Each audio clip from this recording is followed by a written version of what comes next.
Okay, we will give you just a few overview on a quick overview on Reply and how we approach blockchain topics and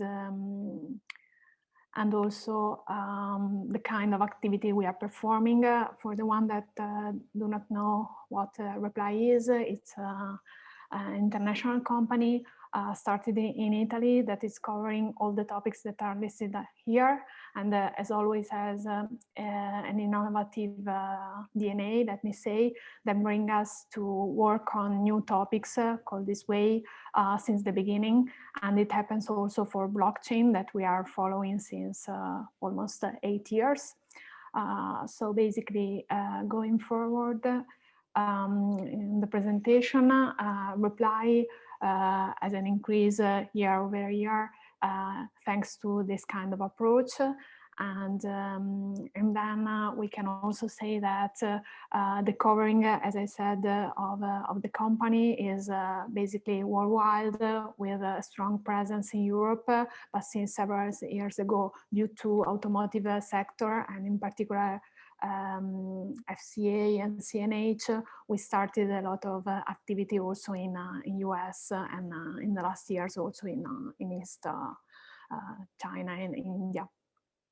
Regarding blockchain, the approach that we are following is cross industries and with no boundaries related to technologies and specific applications, so completely in line with MOBI approach, let me say. We provide an end-to-end support, so coming from starting from the business consulting on functional and technical aspects to the delivery itself, having the ability to work in different sectors. And also thanks to MOBI, we are collecting a lot of information regarding automotive. So today we will show you how a project that we have done related to the digital currency bring us to several thoughts about the adoption extension of this kind of features, let me say, also to the automotive sector, and more than sector, let me call it ecosystem, so all the components and counterparties that take part in this kind of ecosystem that you know as a participant of this table.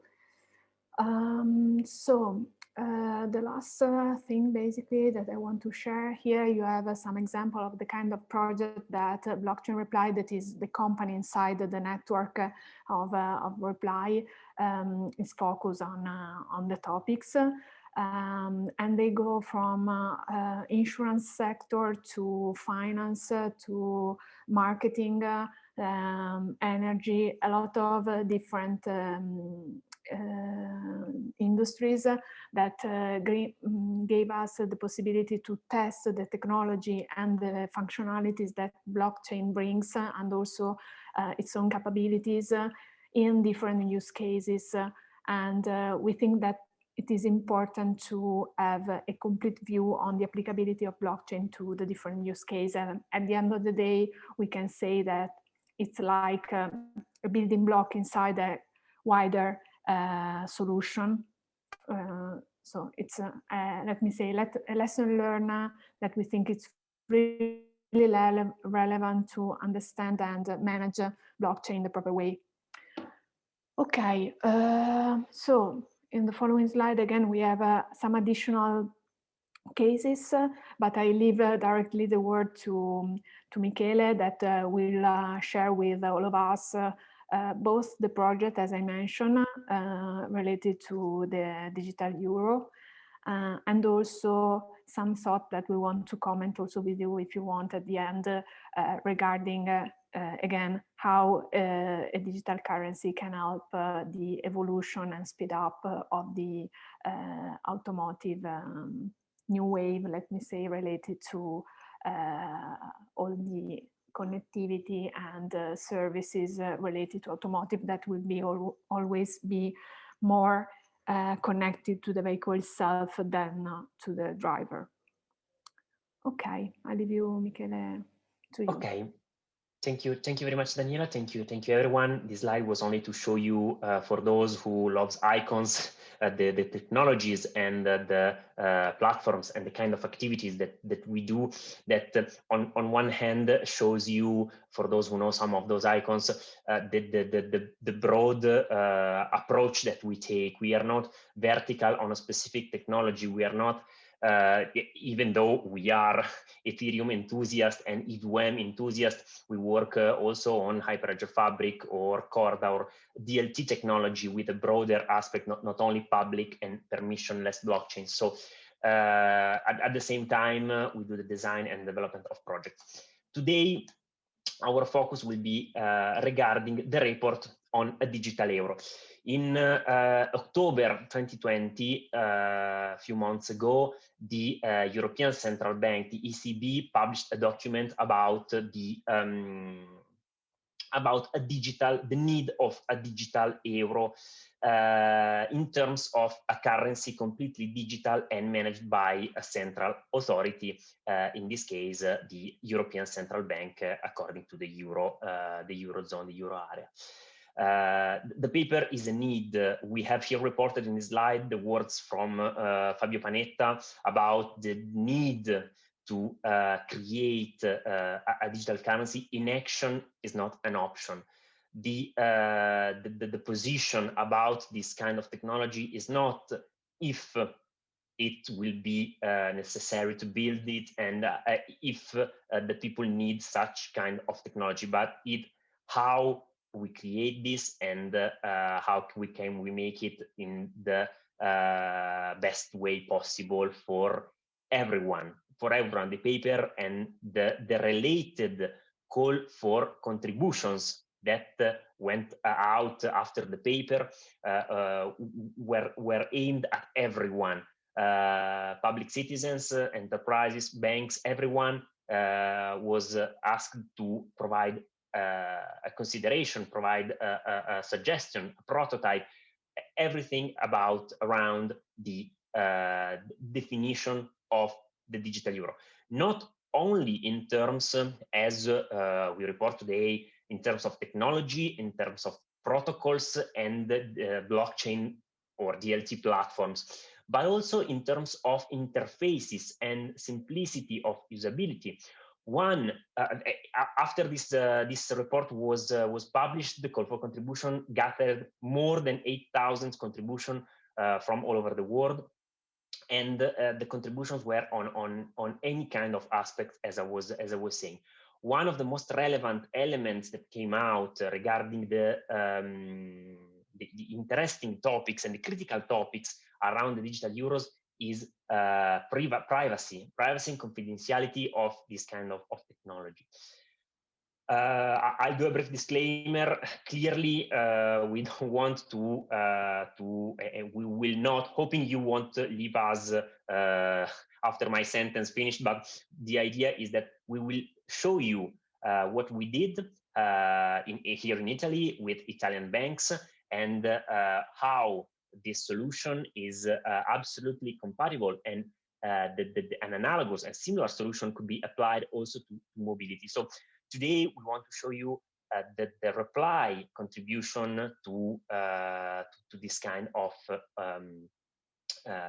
call for contribution, which was made together with the Italian banking associations and other banks and other partners here in Italy. So we are going to show you what we did and the consideration that we made around this project that we built, which is only a prototype, and we should call it proof of concept in terms of realization. We are not developing a solution which we think will host the digital euro. We are not developing yet another protocol, or we are not developing a solution based on the protocol that we think is the one to go with. So we will go in depth later on, and you will see in terms of technology how we implemented, but the real interesting thing will not be the technology itself. So what was the case about? Well, we were engaged by, as I said, as mentioned before, by ABI, sorry, ABI is the acronym, which asked us what kind of solutions could be imagined thinking about the digital euro implemented on a blockchain or DLT technology based on payment solutions. So what kind of payment solution could we imagine, and how could they take advantage from the usage of the blockchain? And then we started mentioning three main topics. The first one was the finalized credit. So the possibility to provision credit to companies or individuals tied under certain circumstances and conditions in order to be able to have a transparent finalization of the credit, secure and most of all easy to use and to implement on a guideline point of view, an authority point of view if we think about central banking, and on the product point of view if we think about the commercial banking erogating delivering the solution in terms of finalized credit. Critical today is, if we think about loans, we have some statistics gathered in 2017 about 44% of loans do not have a verifiable purpose. 50% of funds disbursed are used for a purpose other than defined purpose when the loan was, the funds was given. So there are many issues that clearly are somehow in our perspective, in our opinion, somehow simplifiable or making it more transparent and clear in terms of realization on top on a native digital solution where the credit could be developed and programmed via smart contracts and via the rules applied on a digital ledger. Same things can apply to split transaction. Here is even easier to see the benefits that could derive from the utilization for implementation of a blockchain. For example, think about solutions where a single payment needs to be split into more payments. For one side, the simplest case could be the payment, including also the tax fees connected to those. So in a singular program transaction, a single payment could transfer more than could go to more than one receiver. So I could pay a good and in the same transaction pay also the tax fees. But really simple solution. Clearly, it's the basics when you start learning about Bitcoin. The first thing you learn about is the transactions, which holds inputs and multiple outputs. Clearly, this idea on a technical point of view today, it is not so easy to implement. There are banks, there are systems allowing transactions point to point, but creating a transaction which is split upon specific rules that can be changed and programmed on different cases, clearly it is not so easy as implementing a smart contract according to specific standard. The word standard is a word I will be using a lot today, and will be somehow the key topic that we will be talking about. So split transaction is clearly one topic. I'm going really quickly on these topics since I would love to focus a bit more on the mobility use case, but these topics are useful, really useful to understand where and how we developed the solution in the banking environment with ABI and partners, in order to understand how we developed, in this case, the mobility solution. So the third case is the smart contract payment. So a payment given to a smart contract which drives and forwards the payment to the specific beneficiaries behind the goods and the service that are transferred and obtained. So all the logics that can be applied to a specific payments in terms of allocation of value and then redistribution of value according to events, according to external activity or external exchanges.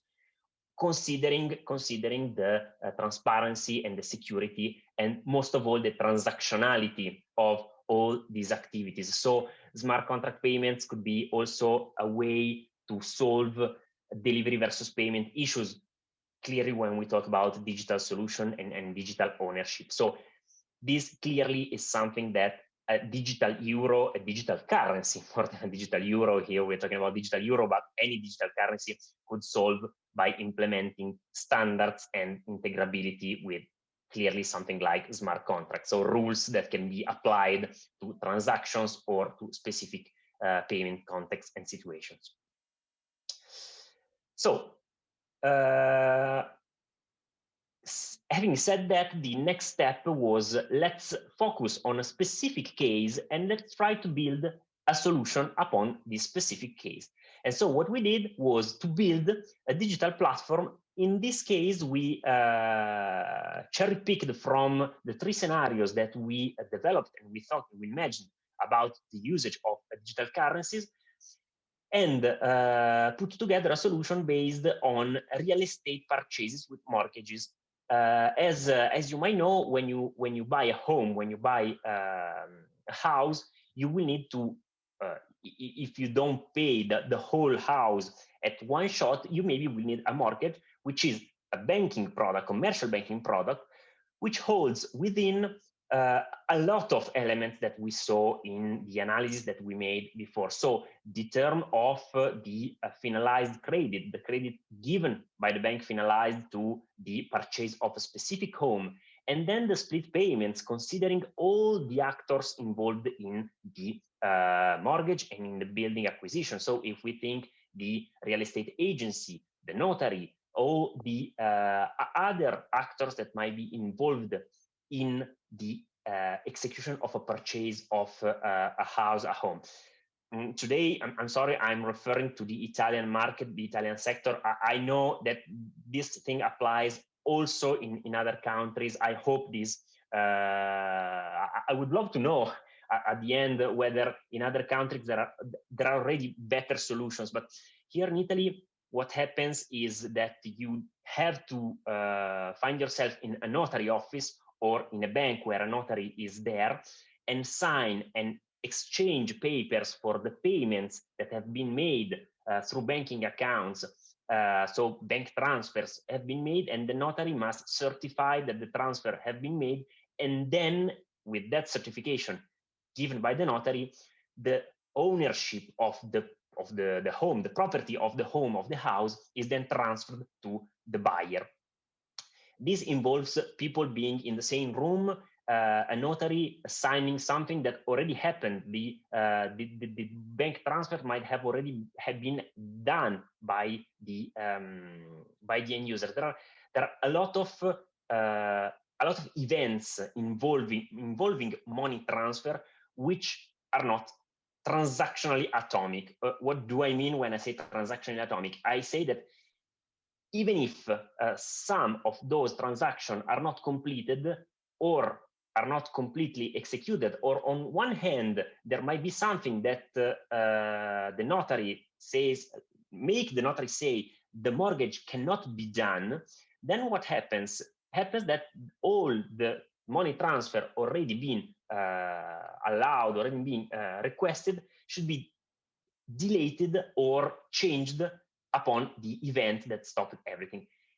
If we think this is the main concept that we developed. If we think things in terms of a single transaction with, in an atomic way, transfer all the funds and must go, or everything must go good, okay, and or if even only one money transfer is not going as stipulated, as defined in the smart contract, and the whole transaction is reverted to the initial state. So the property of the home remains to the previous owner, and all the payments involved in the purchase of the home are reverted as well. This is the idea, the atomic transaction. In order to implement that, what have we done? The implementation was really simple. The idea, as I mentioned before, was not the idea of building a building a technology, a platform to implement this solution in a new way. we started from really the basics. We said, okay, let's create a digital currency, which might represent somehow the euro. And we went for the classical way, ERC20. So a classical token on an Ethereum based, it was a Besu private blockchain for this example, but could also be run on Ethereum mainnet if required. So representing the digital currency as an ERC20 token, and then smart contracts creating something like ERC721 smart mortgages. So tokens capable of representing an asset which is unique and have unique specific rules in terms of the value of the building transferred, the identity of the building, whether the building is somehow identifiable with digital coordinates, and so on. And you might have understood where we went on this. So the implementation was really really simple in terms of standard. We didn't wanted to say that Ethereum ERC20 are the solution. Probably they are not. We from what we understand, from what we read, they might not be the best solution in many aspects. But the idea is, let's imagine a digital currency working as the ERC20 standard works.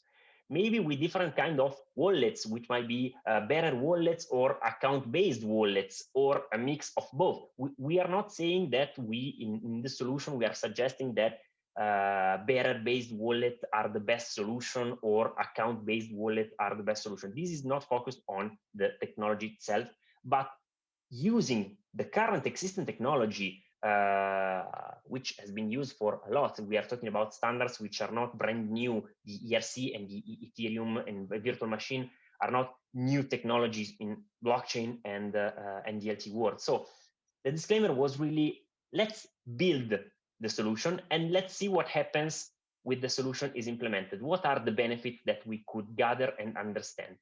So we built the solution. I'll be really quick on this. I don't want to stress a lot on the mortgage case, since it's not the focus of today's lecture.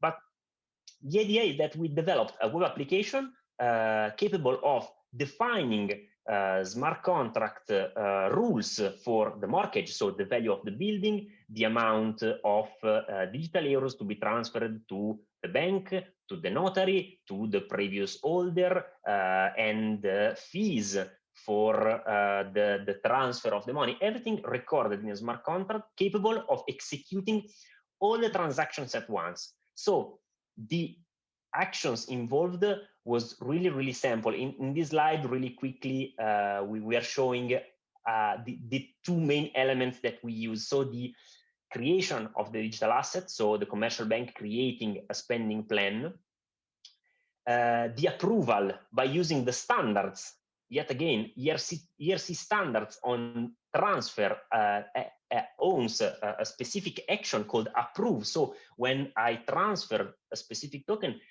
I have an action that allows someone else to transfer a specific amount of token. Then the buyer, the commercial bank, were approving the amounts to be transferred from their wallet to the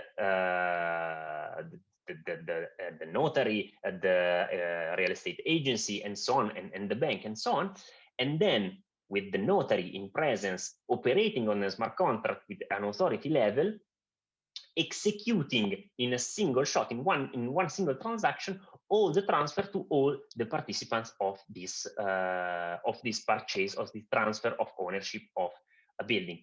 Clearly, the idea is to connect this solution also to other solutions. So the existence of a standard could create a digital place where interoperability is there by design. And so by designing this solution, the step in order to integrate this transfer also with the in Italy is called catasto, the regulation, I mishear the word, how it could be, but how is in the Italian nation, how it's stored, where it's stored by law, the ownership of each specific the land. Real estate registry, that called The real estate registry, the land registry. Thanks, Daniela. The idea is that if there is a digital ledger owning all the ownership of the lands, then given the interoperability made by blockchains, made by smart contracts, it could have been really, really simple to connect the hook to a specific mortgage transfer, also to the transfer of ownership of a specific building. Everything in one single transaction. So this was really simple to implement. All this process took really no longer than 2 months from the start. So the design of the cases, so the split payments, the finalized credit, and so on, then to the design of the solution in terms of how could be the look and feel and the process end to end, and then to the implementation itself. It was really easy because we relied a lot upon existing standards and interoperability. Okay, this is what we did, and just to give you an overview, we have had the chance to present this to at first the committer of the initiative, which was Italian Banking Association, as I told, but also to a really large pool of Italian banks, and the benefits that could be seen in this solution were really a lot. The simplicity and the security of these kinds of payment and transaction was really key in terms of a digital currency implemented for this kind of activities. So we are clearly stretching a lot the idea of digital currency, which is not only for little payments with small value. We are talking about the exchange value of a home, so really high values involved. Then, having said that, let's refocus a bit ourselves on the core concept that we saw. In the first shot was the programmable money. So the idea of having a specific smart contract defining upon a specific payment how that payment should be split, how it should be managed in terms of the erogation. It could be a single transfer to a single person, or it could be a transfer only upon certain circumstances. So the usage, even if available, of external actors, which might be oracles, which might be everything that can be certified through the smart contracts. The possibility to split a transaction. Let's imagine a case where you need to sell a good, which you are taking only only a percentage of that good, but the other part of the value is to be given to the supplier of the good, which on his own might also have a split on his side. So make a single transaction that automatically splits all the values to all the chain of suppliers that provide the good, for example. And on the third scenario, the escrow and approval capabilities. These were used for the mortgage before the execution at the notary's table. The owner of the value, the owner of the value, I mean the bank, and the future owner of the house needed to execute a transaction, so certify as well on the ledger, the approval for that specific ownership targeted to that specific smart contract representing the mortgage. So everything was explicitly written on ledger, was explicitly certified in terms of execution and ownership. And clearly, this allowed the ability to create all these kind of solution related to the mortgage and the property selling event and bank solution related solution. Imagine different kind of mortgages allowing the payments of different kind of rates according to specific usages of the house, or specific regulation, or specific maybe funds given by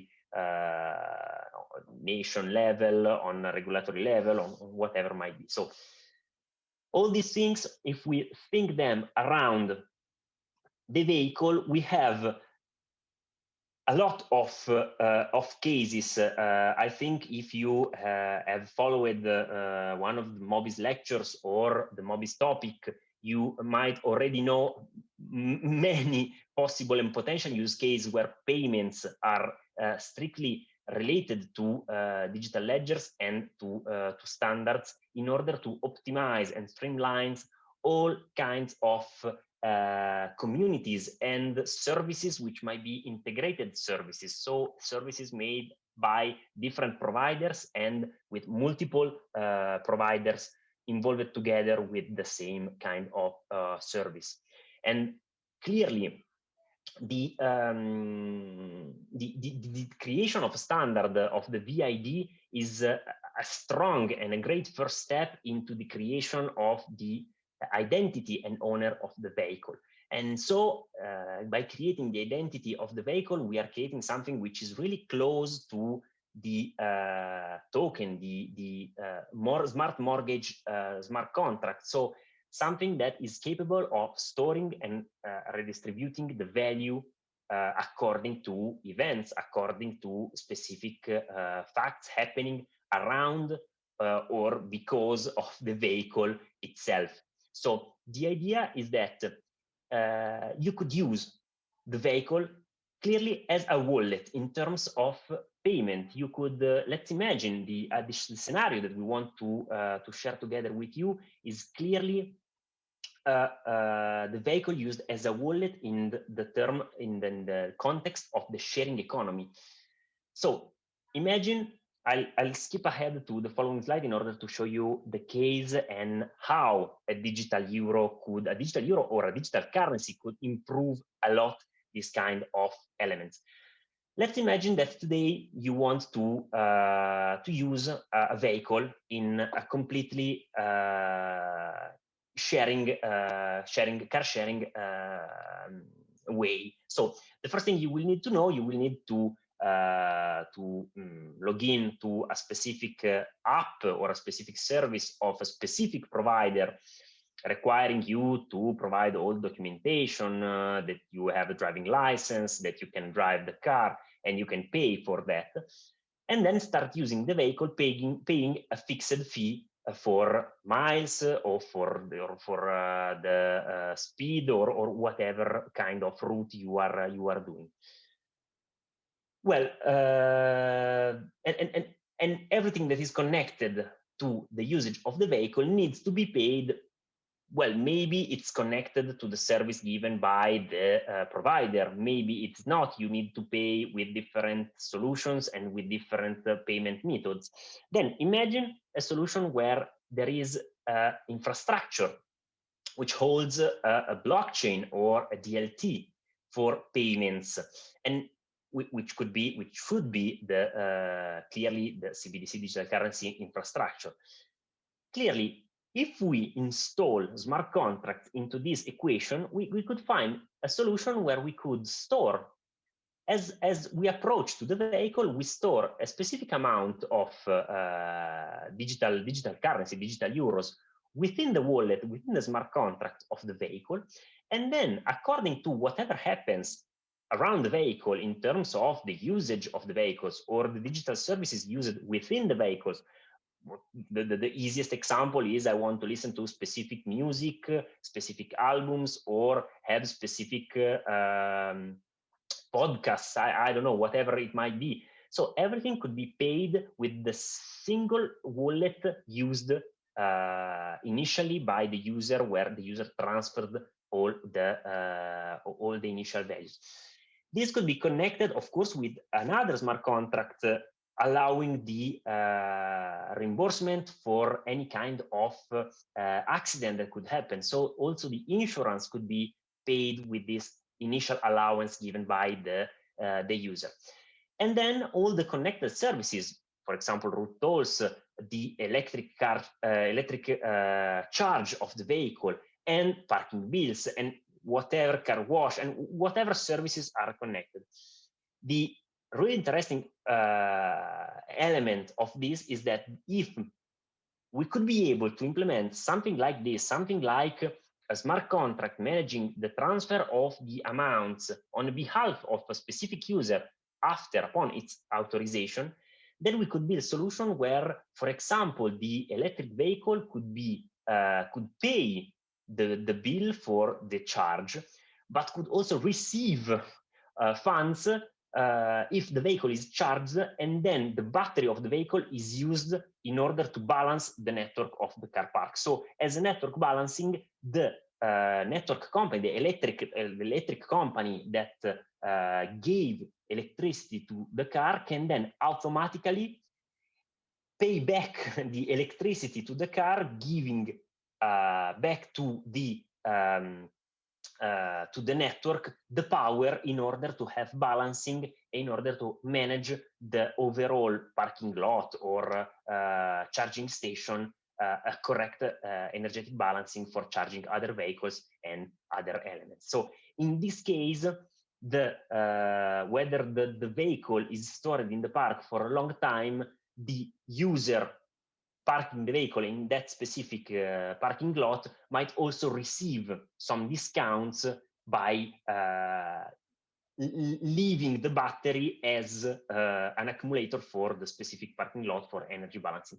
And clearly, in terms of sharing economy, this could be simply a discount for the end user. But if we think the same thing about private cars, private vehicles, then it could also be a solution for earning a really small amount in terms of parking bills. So reducing the cost of a bill by leaving the vehicle in that specific parking lot. So getting back to the previous slide, clearly, having said that, this is really beautiful, and it's really for those who are in MOBI for sure, but also which are around MOBI's initiatives and are following all the initiatives, clearly is no news, clearly. But the idea of seeing banks and banking associations implementing and studying on those technologies and being able to see that those technologies are already there and are already ready to deliver this kind of solution is clearly a signal that it's only a matter of time where this solution gets implemented and gets running in a really quick and short period of time. To be completely transparent, you might know we have reported here critical issues. We have been using Besu-based, sorry for the cacophony of the word, the Besu-based blockchain, private blockchain. It's Ethereum based, so smart contracts could also run on public networks. But clearly, if we get back to the issues that European Central Bank published after the gathering of more than 8,000 proposals, the privacy is one of those issues. So a public blockchain with a better wallet might not be the best fit in terms of privacy, and then might be also in terms of performances. So clearly we must go through a really evolution of the Ethereum technology, which might be using the same standard in terms of capability, so smart contracts, so a standard for definition of token and token interoperability, which is really important, upon of proof of authority mechanism, or maybe sharding, or a level 2 solution, or everything that is moving, that is it's being used today in the blockchain world. So there are solutions which are applicable to any kind of issue that emerges from the report, as well as the privacy and the identity regulation. Clearly, the opportunity to leverage on a better wallet, which means that it's the user having the ownership of the funds,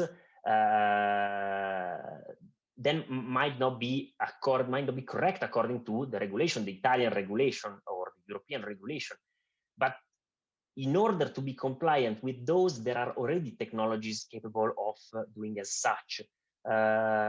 We have the ADAS, for example, we could use maybe the ideas in order to implement some aspects of the digital identity. So our view on this solution was that we can clearly, on a technical point of view, implement such a digital currency in a centralized way.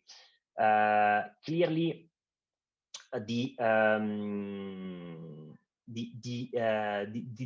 the question is how the central banks and how the European central banks in our idea. We already see some central banks in the Eurozone creating something similar. For example, we have seen an implementation of an European central bank with a Corda DLT-based ledger. So everything is absolutely doable.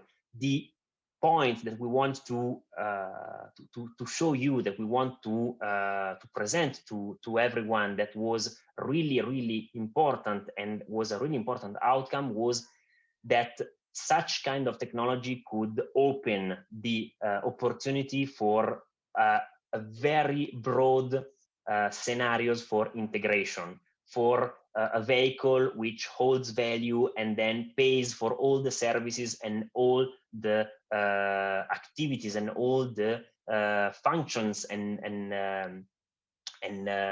again services or supplies that uses. So the electricity, the gasoline where the vehicle is not battery powered, everything could be managed in a dynamic and transactional way, much easier than what could happen today with specific transactions, which often are built on different systems than the car sharing itself. As I in Italy, in the car sharing platforms I use, usually I do a payment, then I use the car, then the payment is confirmed, and this is many systems talking to each other in a transactional. I'm not really sure that all the transfers are transactional. Probably there are a lot of integration system to system that if any of those systems should fail, then all the other systems should roll back in autonomy, maybe where the user is asking for refund, since maybe the vehicle didn't work, or maybe there was a different usage than the one reported on the final billing. So the idea of interoperating and integrating all the solution is what we think might be the best scenario and the best solution for this kind of currency. Clearly, this is our opinion. Michele, I would suggest, yes, if you agree, that maybe considering that there are a couple of questions already available yes, in the chat, and we have almost 15 minutes left, if everyone agrees, maybe we can start talking about these additional topics or elements that they are suggesting, if you agree. I've seen that there are a couple of comments related. Of course. Do you want to project? Okay, but of course. I see the comments. Our part of the lecture is at the end. So the main topics was standard infrastructure and regulation. I see Ben Tone. Hope for the pronunciation, sorry if it was not correct, of the CoinDesk article about the 80% of central bank exploring use case involving CBDC. Clearly, with 40% also testing the proof of concept programs according to Coinbase. We probably are showing you a case implemented in one of the many falling inside the 40% of these cases. So clearly, this is really where everyone is going. Clearly, if I can say my point of view, this is really related to. I'll get back to the previous slide where I was quoting Panetta's words. The need of moving toward this kind of solution is because other players are doing so. Imagine social networks, everyone knows about DM. Imagine other kind of messaging platforms developing their own digital currency for payments. That could be critical, of course. So this might be one of the reasons why banks and central banks are moving towards this scenario. I don't know if we want to discuss question by question, or I see also Andreas had some question and items, and also Rudolf. I'll go quickly over those, then I will leave you the word if it's okay for everyone. Absolutely, Andreas is mentioning about Ethereum solution live that can achieve scalability and privacy. Clearly, absolutely true. We also have to take into consideration the activity which is being done in these days in order to finalize the migration to a new version, the 2.0 Ethereum, which might be really much more performant. And for example, also other solution, Andreas, you were talking about SDEC or Starkware. Clearly, there are many solutions allowing the usage of Ethereum as a platform for this kind of technology. Our concern about the central bank, not the European, sorry, central bank aiming at the Ethereum was driven by the feeling that we gathered with bankings and banks. They didn't seem to be really focused on a very completely public and distributed solution such as Ethereum. So this was my concern, but I was not at all suggesting that Ethereum on its own is not capable of doing this kind of solution. Instead, we did implement this. It was Besu, but it was used with EVM, and it was used as it could be used on the Ethereum mainnet. So absolutely, this is my point of view. And for Rudolf, the last question was about the offline payment challenge. In this case, no. Clearly, in this case, we worked only about the payment on chain, so the payment online. There might be some solution for the offline payment also in Ethereum, but then in order to do that, we needed to go below the level that we defined at the beginning of this initiative.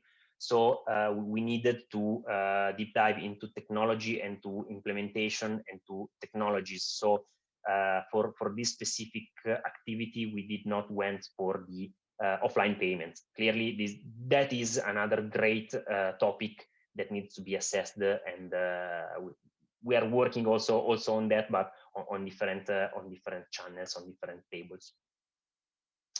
I hope I gave somehow an answer to the questions in chat, but please jump in as Daniela did before.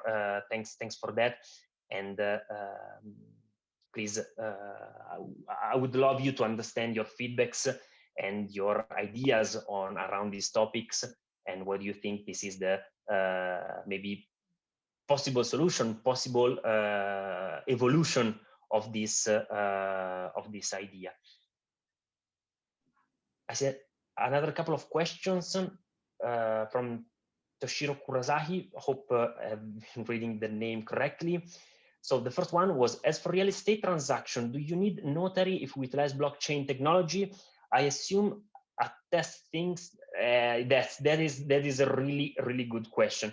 During the initiative, we had also some kind of meetings, some online meetings, sorry, with the Notary Association, since there were contacts among tables, allowing us also to present the solution to the Notary Association.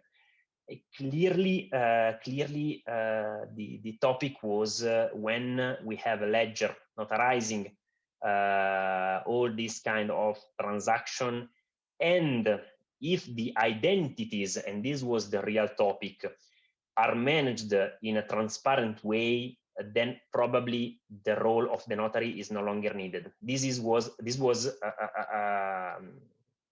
a talk that we made at a very high level. So there was no analysis on the law below and behind the solution, but it was only a talk made with notaries. On the other hand, we think that on the solution that we provided, it was not explicited which kind of identity was used and how the identity was provided. So the idea of the notary in our case was to have the ability to verify the ownership of the wallet. Imagine the people interacting with the notary by signing with their wallet a specific message, a specific document showing the ownership of the wallet, and so being notary the authority that takes the responsibility of defining whose wallet, who is the owner of each specific wallet. But the question is absolutely a great question in terms when everything is transparent and is transacted on a public ledger, maybe the ledger itself is the notary. I don't have an answer in this scenario. It's clearly a legal aspect. Michele, I just had one element. Generally speaking, not only related to the use cases that we are commenting today, what we have seen in several industries is that we have to take into consideration the two main elements. The first one, that is the financial one, let me say, so the reconciliation among cash flows or digital cash flows. That is one element that probably is more mature as today. And the other one is the identity and the consequence ownership of the assets, generally speaking, that we are talking about. This second element usually has some contrast with the already existing registry. So, for instance, the same elements will appear anytime we talk about tokenization of anything.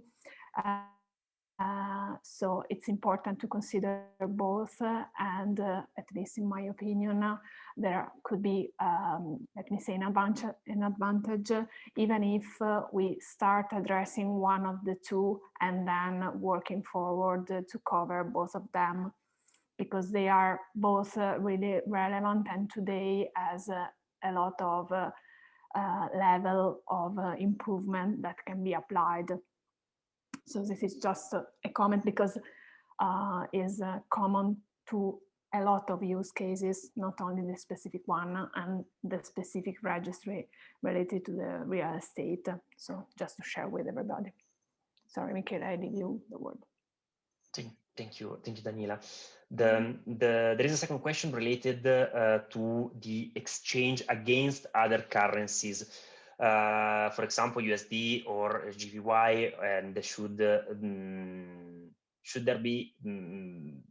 that exchange, if I understand correctly the question, be implemented as a cryptocurrency exchange, or cryptocurrency, or let's say different central banking digital currencies exchange, or not? Well, in the report published on by the ECB, that was a scenario absolutely that needed to be managed and executed. So the possibility to exchange with other currency in order to clearly to simplify all the trades and transactions made cross-country, cross-currency. So clearly that should be possible, that will need to be possible.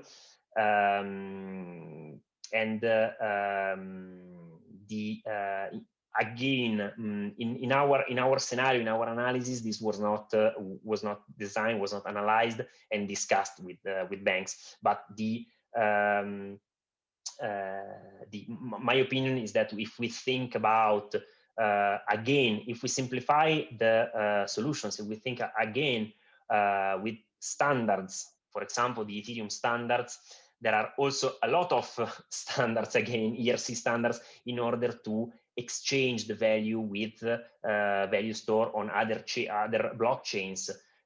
So there are already solutions that really also really simple solutions. So wallet on both chains and authorities for the swap from one chain to another. So we think that on a technical point of view, this is absolutely doable. It will depend a lot on the underlying technical implementation that will be made, but clearly it will be a thing that will need to be there according to the published report. Yeah, on a functional point of view, let me say, based on the latest news, one of the objective of the digital currency in general is to be able to manage and control the cost and value of the currency itself. So I assume that the exchange both with digital and real currency will be for sure in scope, because the first need of a digital currency is to manage and control data flows and cash flows, and secondary, to have a stronger tracking and management of all the conditions that we mentioned before. Okay. I give a quick reply to Andreas because he is absolutely correctly from his really wide technical point of view and his wide knowledge of technicalities. Clearly, I mentioned something like atomic swaps. Thinking about atomic swaps on blockchain based on EVM, on ERC, but the idea of the ECB, the European Central Bank, is not it's not a completely decentralized solution. So in the design, in the idea that we understood, from what we understood, so this is not, I'm not talking for the ECB, is not, I'm not entitled at all to do as such, but what I personally understood is a solution that might rely on a central authority, which might be a central bank, giving standards, giving maybe standards on which the infrastructure will be made, and then making commercial banks build this kind, implement this kind of infrastructure. So in this case, I think we are not thinking about atomic swaps, but we are thinking about banks that offer services of exchange. So in that scenario, again, we are not in a completely distributed DeFi solution, but the solution that we think will be implemented will be something where banks are the main players of this solution. We are not thinking a solution where there is no longer the need of banks, and clearly the exchange, it's really tied, the exchange, I mean the exchange with other values other than euros, will be really tied to the commercial solution of the banks. So in technical terms, if we have a solution based on Ethereum and another solution based on I don't know, Cardano or whatever else, whatever other technology might be used, clearly it's not so straightforward to implement that atomic swap, correct? But let's remember the idea behind is to create not so completely distributed network and public network. So I think banks will still have a big role in this kind of activities. Yes. Already a little bit over. Daniela and Michele, fantastic job navigating those questions and comments in the chat. I'm sorry we ran out of time. I think everyone learned a lot and looks forward to hearing more on this topic. Thank you again for your time and speaking with us. Thank you, everyone. Thank you. I wish you and all of our guests a great day. You too. Thanks a lot. Bye-bye. Bye.